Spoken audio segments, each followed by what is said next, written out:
Ramiro Mambrín, de primero B del Instituto Grile. En esta primera parte voy a explicar lo que es la anatomía funcional. Esta nos permite estudiar de manera organizada la composición del cuerpo humano, la estructura de los órganos y la forma con la que estos funcionan. Bueno, luego la posición anatómica se considera como tal cuando la persona está de pie, con la palma de las manos hacia adelante, el cuello erguido y la mirada hacia el frente. Bueno, luego los planos son cortes imaginarios que se realizan al cuerpo y que permiten separarlos en dos mitades, colaborando en el estudio del cuerpo y distribución de los órganos. Existen tres tipos de planos. Está el sagital, que pasa por el eje cefalocaudal, que separa el cuerpo de derecha a izquierda. Los ejes solo atraviesan el cuerpo de un lado al otro. Bueno, luego un plano coronal que separa en anterior y posterior. Y por último, el transversal, que separa el cuerpo en superior e inferior. Las articulaciones son las uniones entre dos o más huesos o músculos. Se pueden clasificar según su función o su tejido interpuesto, y estas pueden ser la sin artrosis, que generalmente son aquellas que tienen tejido fibroso interpuesto, que no tienen movilidad, como por ejemplo la unión de los huesos de la cabeza. Otra clasificación es la anfiartrosis, que generalmente son las que tienen tejido cartilaginoso interpuesto, que tienen pocos movimientos y son limitados, como por ejemplo la columna vertebral. Y por último tenemos la diartrosis, que generalmente son aquellas que tienen un líquido sinovial interpuesto, que son las que tienen gran movilidad y se encuentran en las grandes articulaciones como el hombro y la cadera, ya según su tejido. En músculo estriado, que está asociado al movimiento, y a los huesos del cuerpo que son capaces de realizar el movimiento voluntariamente. Bueno, luego tenemos el cardíaco, que compone las fibras cardíacas del corazón. Y por último tenemos el liso, que se encuentra en los órganos y cumple funciones importantes como la secreción o participar en la digestión, y este es involuntario. Bueno, luego seguimos con la clasificación de los huesos. A este los podemos clasificar según sean largos, donde predomina el eje longitudinal por sobre los demás, como el fémur o el húmero. Lo podemos clasificar también si son huesos cortos, donde todos sus ejes son iguales, como por ejemplo las falanges. Y por último tenemos a los planos, donde predomina el espesor por sobre los demás ejes, por ejemplo la escápula. Los huesos tienen accidentes óseos que permiten la inserción de los músculos, como por ejemplo la inserción de la bolsa sinovial. Bueno, tienen además un tejido óseo compacto por fuera y tejido óseo esponjoso por dentro, donde encontramos a la médula. Bueno, voy a explicar la importancia que tiene el aparato locomotor en la actividad física. Gracias a él, nosotros básicamente podemos movernos, desplazarnos, en definitiva realizar cualquier tipo de actividad física. Es de suma importancia para las actividades motoras del cuerpo humano. Sin él no podríamos movernos, nuestro cuerpo no tendría rigidez y básicamente nos caeríamos en el suelo. Bueno, esta favorece o mantiene la capacidad funcional y disminuye el riesgo de sufrir lesiones o enfermedades crónicas. Y bueno, por último es de suma importancia porque ella nos ayuda a conocer nuestros límites. Sin ella podríamos sufrir lesiones como por ejemplo un desgarro. Hola, soy Santiago Fredes y del Instituto Superior Grile, y hoy vamos a hablar del aparato locomotor. ¿Qué es el aparato locomotor? El aparato locomotor consiste en la conformación y unión que conforman el sistema osteocular. El sistema osteocular está compuesto por los huesos, porque forman el esqueleto humano, por las articulaciones, que es el punto de unión y contacto con los huesos, entre distintos huesos, y los ligamentos, que hacen que los huesos estén en su lugar. También está compuesto por el sistema muscular, donde se encuentran los músculos y los tendones. Y los tendones hacen que los músculos estén pegados al hueso. Este sistema el aparato locomotor es muy importante, ya que conforma la totalidad de los movimientos de los seres humanos, desde caminar hasta movimientos más complejos. Para la educación física es fundamental, porque como ya dije, conforma la totalidad de los movimientos, y según el desarrollo de cada persona hace que pueda ejecutar distintas actividades físicas y que pueda practicar distintos deportes. Vamos a hablar de las articulaciones del hombro. Las articulaciones del hombro están compuestas por el húmero, ¿no? Eso acá está compuesto por las dos clavículas, acá, que tenemos acá y van hasta atrás. Está compuesto por el omóplato, está acá atrás, así acá, también conocido como paleta, y está compuesto por el esternón, acá, en el medio, y estos 5 huesos van a formar 5 articulaciones que tienen que cambiar, que tienen que trabajar de forma correcta para realizar distintos movimientos. Estas 5 articulaciones están compuestas por la articulación escapulohumeral, por la articulación subdeltoidea, la articulación acromioclavicular, clavícula, la articulación esternocostoclavicular y la articulación escapulotorácica. El hombro realiza distintos movimientos. Tenemos la aducción para arriba, abducción, y para abajo, aducción. Tenemos abducción y aducción. Después tenemos la flexión y la extensión. También tenemos la rotación medial y la rotación lateral. Medial y la rotación lateral. Hola, mi nombre es Pablo Agustín Benítez, del curso primero B. Bueno, hoy les vamos a hablar sobre la constitución anatómica del tórax, su relación con la actividad física y su relación con el deporte. La constitución anatómica del tórax está conformada por 24 costillas, el esternón, que es donde se apoyan las manos para hacer RCP, y 12 vértebras torácicas dorsales. Bueno, de la costilla 1 a la 7, que se llaman verdaderas, son las que están insertadas directas al esternón. La 8, la 9 y la 10 no están insertadas y necesitan el cartílago costal común que las pega a la costilla número 7. Y la costilla 11 y 12, que son las flotantes, tampoco están insertadas, pero se pega por medio de un cartílago en las costillas de arriba. Bueno, vamos con la relación con el deporte. La estructura ósea, la caja ósea, protegen a los órganos vitales y nos sirven de contención a los pulmones y al corazón. Bueno, ahora vamos con la relación de la actividad física. El trabajo en la expansión pulmonar produce una mejor postura de la caja torácica y a la vez un mejor rendimiento respiratorio. Bueno, muchas gracias, espero que les haya servido. Y las que aguantan más peso desde la cervical. Desde la cervical hasta las lumbares encontramos los discos intervertebrados, que son como gelatinas que están rodeados por tejidos fibrosos que mejora su contención, y el disco intervertebral va a soportar peso y va a mejorar la dinámica de la columna.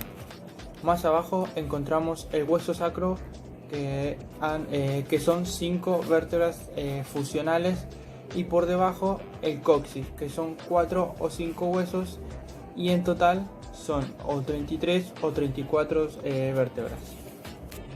Bueno, ahora vamos con la relación con la actividad física. La relación con la actividad física es que si tenés kilo de más, carga el sistema y provoca déficit a nivel de lesión, porque sobrecargamos más de la cuenta. Y con el deporte, con la relación con el deporte, al tener más masa muscular, no provocaría ni una sobrecarga ni una lesión. Sería un tejido un tejido útil para el cuerpo. Muchas gracias. Hola profe, buenas noches. Mi nombre es Leticia, a mí me tocó la pregunta número 4, que vamos a hablar un poquito de lo que son las ramas de la anatomía, ¿sí? Vamos a referirnos a la osteología, que es la rama que estudia los huesos, y además realiza un estudio de todas las tracciones que sufre el hueso a través de la actividad que realizamos, ¿sí? ¿Qué nos interesa saber? Que el hueso esté moldeado o que tenga una arquitectura de acuerdo a la actividad que realizamos, y también debemos saber que como efecto fisiológico vamos a encontrar que cada vez que realizamos alguna actividad va a aumentar el flujo sanguíneo, es decir, que va a llegar más nutrientes y oxígenos al hueso y va a aumentar la densidad del mismo, dándole mayor fuerza y mayor estructura para soportar cualquier presión, ¿sí? En cuanto a lo que es salud, va a mejorar la calidad de vida, y en cuanto a lo que es el deporte, va a mejorar la calidad del entrenamiento, ¿sí? Es recomendable siempre que hagamos una actividad física, un buen descanso, una buena alimentación, ¿sí? Todo esto siempre va acompañado. La miología es la rama que estudia los músculos, ¿sí?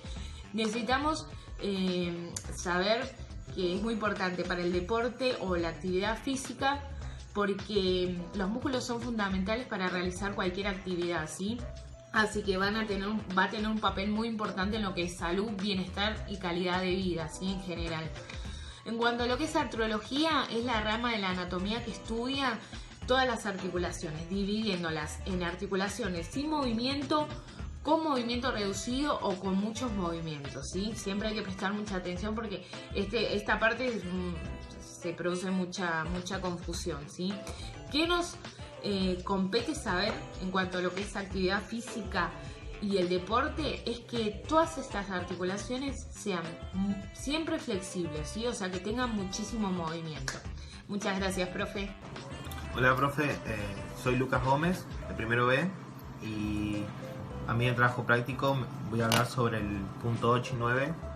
El punto 8 habla sobre el codo, y el codo está compuesto por 3 huesos: el húmero, que es el hueso del brazo; el cúbito, que es el hueso más grande a nivel del codo y del lado opuesto del pulgar; y el radio, que es el hueso más delgado y está del mismo lado del pulgar. A la vez, el codo está compuesto por 3 articulaciones: la articulación entre el húmero y el cúbito, que su función es permitir doblar y extender el codo; la articulación entre el húmero y el radio, con su función que nos permite distribuir las fuerzas de carga que soporta el codo; y la articulación entre el cúbito y el radio, que su función nos permite la pronación y supinación, es decir, llevar la palma de la mano hacia arriba o hacia abajo. Dentro del codo también encontramos los ligamentos y tendones. La estabilidad del codo está dada por los ligamentos y por la cápsula articular. La cápsula rodea toda la articulación y nos provee estabilidad en los codos en los movimientos hacia anterior y posterior. Además contiene el líquido sinovial, que es el lubricante del codo. La actividad en varo o valgo, que es hacia afuera o hacia adentro del codo, está dada por 2 grupos de ligamentos colaterales, situados uno en la parte lateral y otro en la parte de adentro del codo. En el complejo ligamentario lateral podemos encontrar al ligamento colateral lateral, al ligamento lateral ulnar, al anular, al accesorio y al medial. El ligamento más importante del codo, que es el colateral medial, nos encontramos con el anterior, posterior y transverso. Y dentro de los principales tendones que atraviesan el codo, los más relevantes para su movilidad son el tendón del músculo tríceps, el tendón del músculo bíceps y el tendón del músculo braquial anterior, que se encuentra en el cúbito y permite la flexión del codo. La presencia de un cartílago grueso en el codo permite la absorción de la fuerza que pasa a través de él, logrando suaves movimientos del codo durante la flexión y extensión, como en la pronación y supinación. La lesión de este cartílago, sea degenerativa o por trauma, lleva a fricción entre los huesos del codo y dolor, como sería el codo del golfista. En el punto 9 nos encontramos con la anatomía de la mano y muñeca. La muñeca es la articulación que une los huesos cúbito y radio al carpo, es decir, el antebrazo y la mano. Consideradas en conjunto, es una articulación condílea, que nos permite realizar movimientos en un eje transversal y en un eje antero-posterior. Efectúa movimientos de flexión, extensión en los primeros de los ejes y movimientos de inclinación radial o cubital en el segundo de los ejes. La mano y la muñeca en realidad están compuestas por tres articulaciones: la articulación de la cámara proximal de la muñeca o radiocarpiana, que son las superficies óseas que por arriba, donde se encuentran el radio y un disco articular que se encuentra entre el cúbito y el carpo, y por abajo el escafoides, el semilunar y el piramidal. Esta articulación está reforzada por la cápsula articular y ligamentos laterales anterior y posterior. También nos encontramos con la articulación externa de la cámara distal de la muñeca, que son las superficies óseas por arriba, donde está el escafoides, y por abajo, donde se encuentran el trapecio y el trapezoide. La articulación está reforzada por la cápsula articular y ligamentos laterales anterior y posterior. Por último, nos encontramos con la articulación interna de la cámara distal de la muñeca, que son las superficies óseas por arriba, donde se encuentra el escafoide, el semilunar, piramidal, pisiforme, y por debajo de la segunda hilera, el grande y ganchoso, que es una articulación móvil de tipo diartrosis, condilartrosis compuesta. De los huesos de la mano encontramos al carpo, que es el conjunto de huesos cortos de lo que llamamos talón de la mano. Es la parte más rígida y sostiene todo el peso de la misma. Estos huesos están separados en dos hileras, y en la primera hilera, es la que se encuentra más cercana a la muñeca, tenemos el escafoide, semilunar, piramidal y pisiforme, mientras que en la segunda hilera tenemos el trapecio y el trapezoide, el hueso más grande y ganchoso. También nos encontramos con otro hueso de la mano, el metacarpo, formado por 5 huesos largos en miniatura, lo que conocemos como palma o dorso de la mano. También nos encontramos con las falanges, que los llamamos dedos, que depende de qué falange estemos hablando, la cantidad de huesos varía. En las articulaciones de la mano y la muñeca, la articulación de la muñeca se denomina radiocarpiana, en referencia a las superficies articulares que se ponen en contacto. Por un lado, el borde inferior de radio, y por el otro, el borde superior de los huesos que conforman la primera hilera de carpo, que realizan varios movimientos como la flexión, la extensión, la aducción y la abducción. Entre el carpo y el metacarpo se encuentra la articulación carpo-metacarpiana, que está entre el metacarpo y las falanges, la metacarpo-falángica, y por último, entre las mismas falanges, las interfalángicas. Los movimientos de estas articulaciones generan movimientos finos y de precisión compuesta. De los huesos de la mano encontramos al carpo, que es el conjunto de huesos cortos de lo que llamamos talón de la mano. Es la parte más rígida y sostiene todo el peso de la misma. Estos huesos están separados en dos hileras, y en la primera hilera, es la que se encuentra más cercana a la muñeca, tenemos el escafoide, semilunar, piramidal y pisiforme, mientras que en la segunda hilera tenemos el trapecio, el trapezoide, el hueso más grande y ganchoso. También nos encontramos con otro hueso de la mano, el metacarpo, formado por 5 huesos largos en miniatura, lo que conocemos como palma o dorso de la mano. También nos encontramos con las falanges, que los llamamos dedos, que depende de qué falange estemos hablando, la cantidad de huesos varía.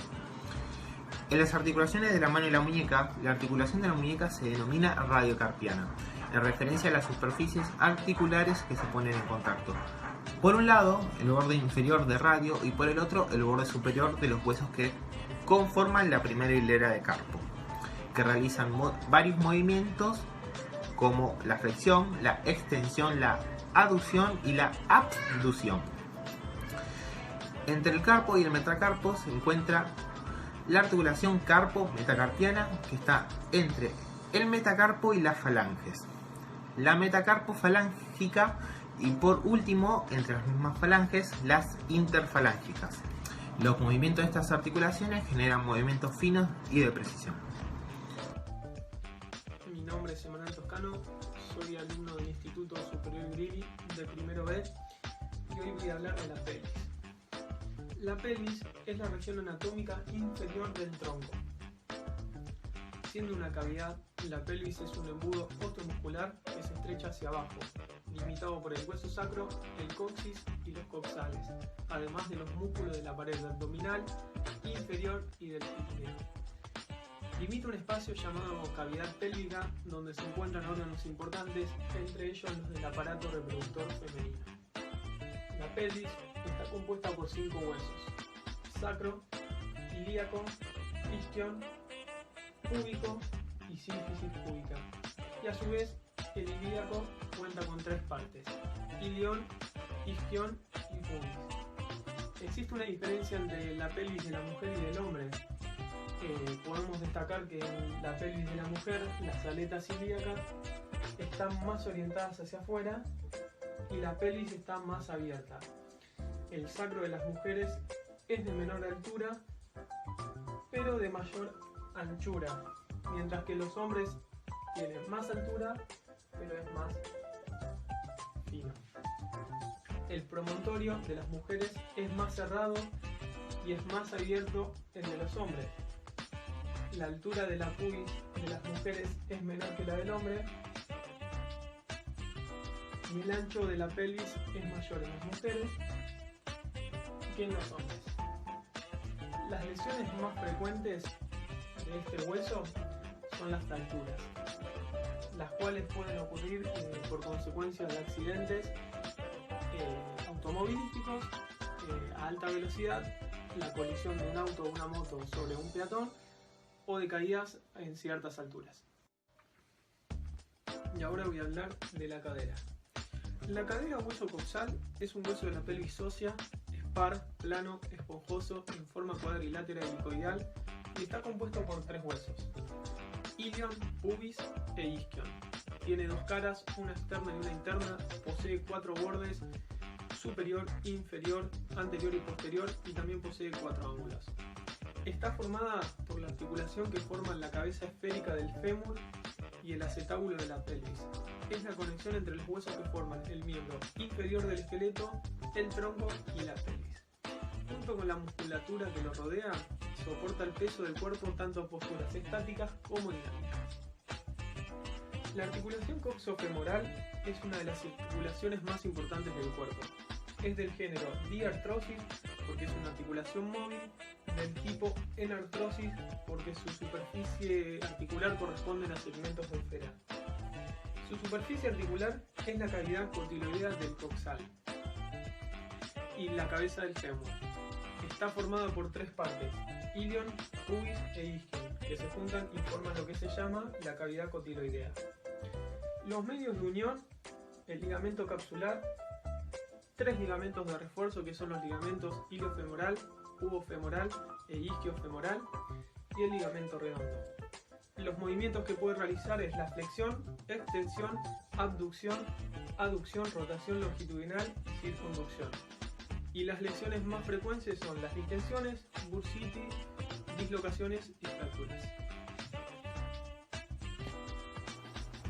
Hola, soy Florencia Paternó, alumna del Instituto Superior Grilli de primero B. Y hoy vamos a hablar de los movimientos y las elongaciones de los músculos.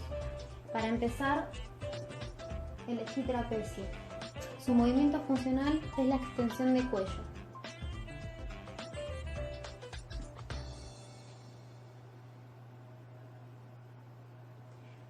Para elongar, tenemos que abrirnos de piernas, ir hacia abajo y tocar con el codo la rodilla.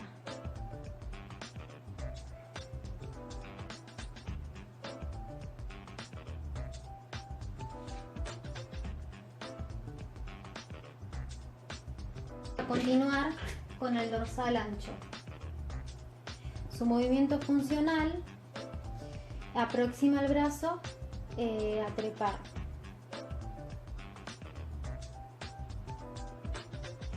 Y su elongación es la extensión.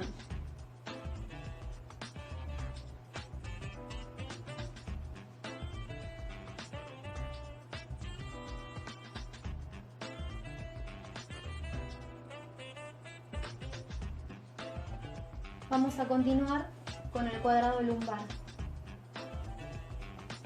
Su movimiento funcional consiste en flexionar la columna hacia los laterales, extenderla y mantener la posición erecta.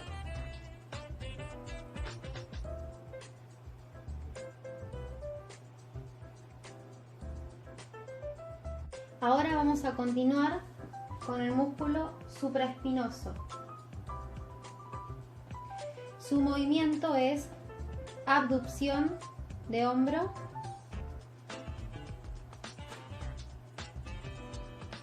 y su elongación, aducción de brazo.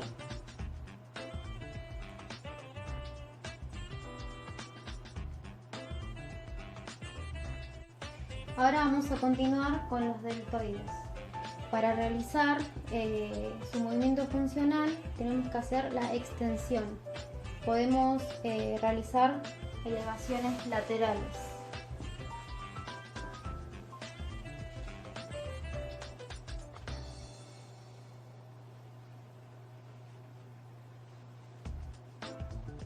Y para la elongación de los mismos vamos a utilizar la aducción de escápula.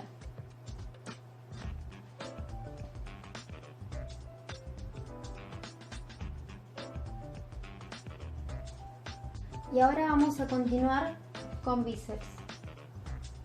Para realizar su movimiento funcional tenemos que realizar flexiones de brazos y para su elongación, extensión de brazo. Podemos colocar la palma de la mano sobre una pared o un marco y girar el cuerpo 40 grados.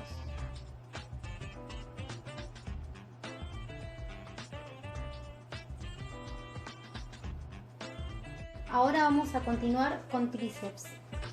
El movimiento funcional es la extensión.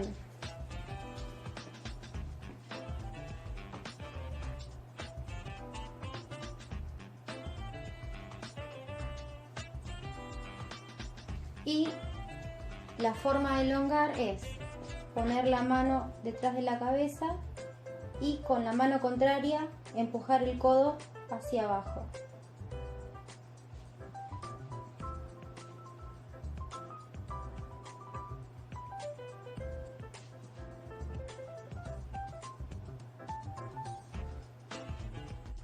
Para continuar, vamos a hablar sobre los flexores y extendores del antebrazo.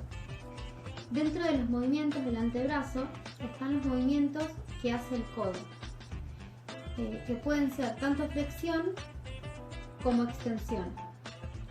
Y por otro lado tenemos los movimientos de cúbito y radio, que son pronación y supinación. La flexión es el movimiento en el que distintas partes del cuerpo se aproximan. La extensión es el movimiento en que distintas partes del cuerpo se alejan una de otra. La pronación es el movimiento del antebrazo que hace girar la mano de fuera a adentro y poner la palma de la mano hacia abajo o hacia adentro. Y la supinación es el movimiento del antebrazo que hace girar la mano de adentro a afuera y poner la palma de la mano hacia arriba o adelante. A continuación voy a mostrar unos ejercicios de elongación.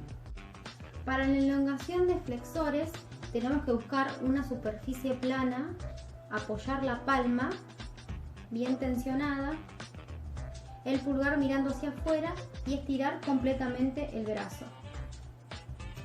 Para el estiramiento del extensor de pie, estiramos el brazo con extensión del brazo y codo. Flexionamos la muñeca y dedos haciendo una inclinación cubital. El siguiente músculo son los cuádriceps. Para el movimiento funcional tenemos que lograr la extensión de rodillas. Podemos apoyarnos contra una pared y ir despacio hacia abajo, siempre apoyando la espalda contra una pared, despacio hacia abajo y hacia arriba. Y para la elongación tenemos que flexionar la rodilla hacia atrás y empujar el pie hacia uno. Tiene que estirar esta parte. El siguiente músculo son los isquiotibiales. Para el movimiento tenemos que buscar la flexión de piernas. Podemos realizarlo con esto. Peso muerto hacia abajo.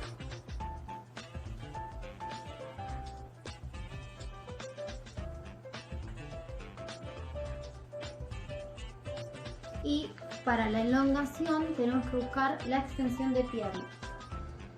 Podemos. Y la otra pierna paralela, siempre recta. A continuación vamos a hablar sobre los gemelos. El movimiento funcional lo que quiere lograr es la flexión plantar, ya sea correr, trotar, saltar. Para su elongación buscamos la extensión.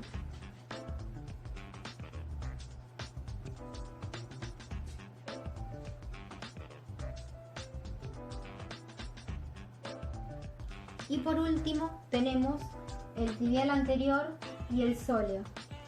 El movimiento funcional de sóleo lo que busca es la flexión plantar y se elonga con una extensión de rodilla de 90 grados. El tibial anterior, su movimiento funcional es flexión dorsal y se elonga en extensión dorsal.